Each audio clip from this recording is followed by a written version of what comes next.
你好，我係 Johanna，歡迎嚟到怡保共同古蹟文化。Kami akan membawakan anda menyelami sejarah orang-orang Cantonese di Ipoh.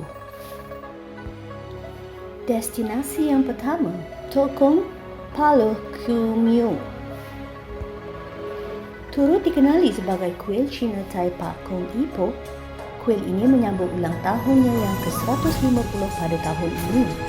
Mengikut sejarah, dewa tetap mereka Tai Pak Kong telah ditempatkan di tebing Sungai Kinta pada tahun 1872 oleh Leong Yi dari sebuah kuil di Pulau Haizu, sebuah pulau yang berhampiran dengan Pulau Pinang. Pada tahun 1894, sebuah kuil yang lebih sempurna telah pun dibina. Pelbagai proses pengubahsuaian telah dilakukan di kuil ini. Pesta Tai Pak Kong turut diraihkan di sini pada hari ke-16 bulan kedua setiap tahun di dalam kalender Cina. Pada masa dahulu, khidmat rundingan perubatan diberi secara percuma bersama ubat-ubatan untuk fakir miskin. Kini, tokong ini masih meneruskan khidmat sosial kepada para gelandangan dengan menyediakan makanan tengah hari secara percuma. Destinasi seterusnya, Yuyansang. Yuyansang merupakan Dewan Perubatan Cina yang ditubuhkan di Gopeng, Perak pada tahun 1877 oleh seorang pelembung Cina yang bernama Mu Hong Pai. Kedai ini juga terkenal dengan ubat-ubatan herba bagi mengubati ketagihan opium. Pada tahun 1877, anaknya Yu Tong Seng mengambil alih perniagaan dan berjaya mengembangkan perniagaan mereka menjadi sebuah empayar farmasi Cina di Ipoh. Syarikat ini telah berkembang ke lebih 300 buah cawangan yang bukan sahaja di Malaysia, malah di Singapura, Hong Kong, China dan juga Australia. Sehingga kini, perniagaan ini masih kukuh dan masih mengekalkan lokasi perniagaan yang asal. Destinasi seterusnya, Concubine Lane.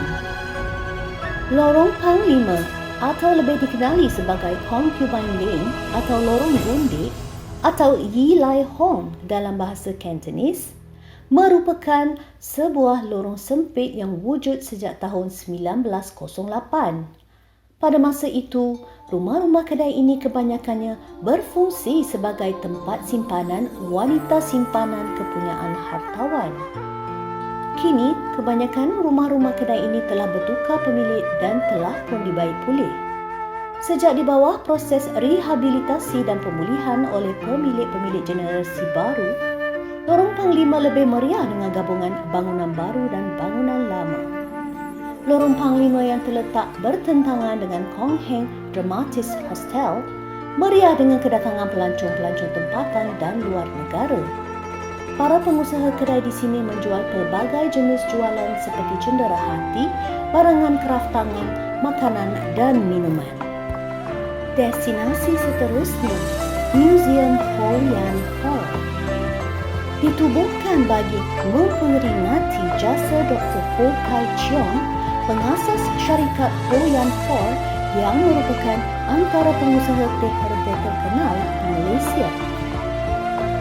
Kronologi bangunan ini bermula pada tahun 1945 apabila Ho bersama keluarganya berpindah ke bangunan ini untuk menjalankan perniagaan perubatan teh herba.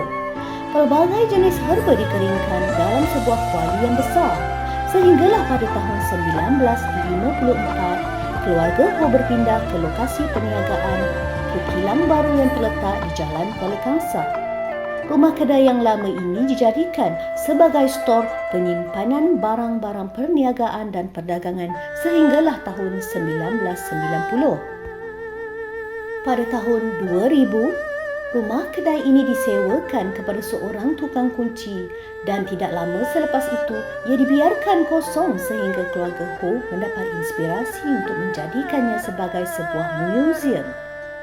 Proses pengubahsuaian dan pemeliharaan museum ini menelan belanja hampir RM500,000 selama 10 bulan. Museum ini dicat dengan warna biru bagi mengekalkan warna asalnya. Di tingkat bawah museum ini terdapat sebuah kedai teh moden yang menyajikan teh herba kepada pengunjung untuk merasai sendiri teh herba Hoyan Hor yang terkenal dengan khasiatnya. Di tingkat atas pula, terdapat pameran yang memamerkan zaman kegemilangan empire perniagaan teh herba termasuk pelbagai barangan milik peribadi Dr. Ho. Bangunan rumah kedai yang bercirikan seni bina pra-peperangan ini dirasmikan pada tanggal 16 Januari 2016 dan diberi nama Museum Hoyan Hor. Museum ini diperindahkan lagi dengan lukisan mural karya Ernest Zakharevich yang bertajuk Evolution. Destinasi terakhir kita, Hanchin Pet Zoo. Terletak di nombor 3 Jalan Bijih Timah, Hanchin Pet Zoo bermaksud Villa Ketenangan. Ianya merupakan kelab pelombong-pelombong Bijih Timah Hakka. Ditubuhkan oleh seorang pelombong Bijih Timah Cina kelahiran Hakka, Leong Fei, pada tahun 1893. Dia menubuhkan rumah kelab di atas tanah hak miliknya yang asalnya adalah bangunan 2 tingkat. Tauke Leong Fei percaya seorang pengusaha lombong biji timah yang terkenal di Lembah Kinta ketika itu. Selepas kematiannya, anak lelakinya Leong Ying Kian menjual bangunan itu kepada kelab pada tahun 1928. Setahun kemudian, rumah kelab ini diubah suai menjadi bangunan 3 tingkat.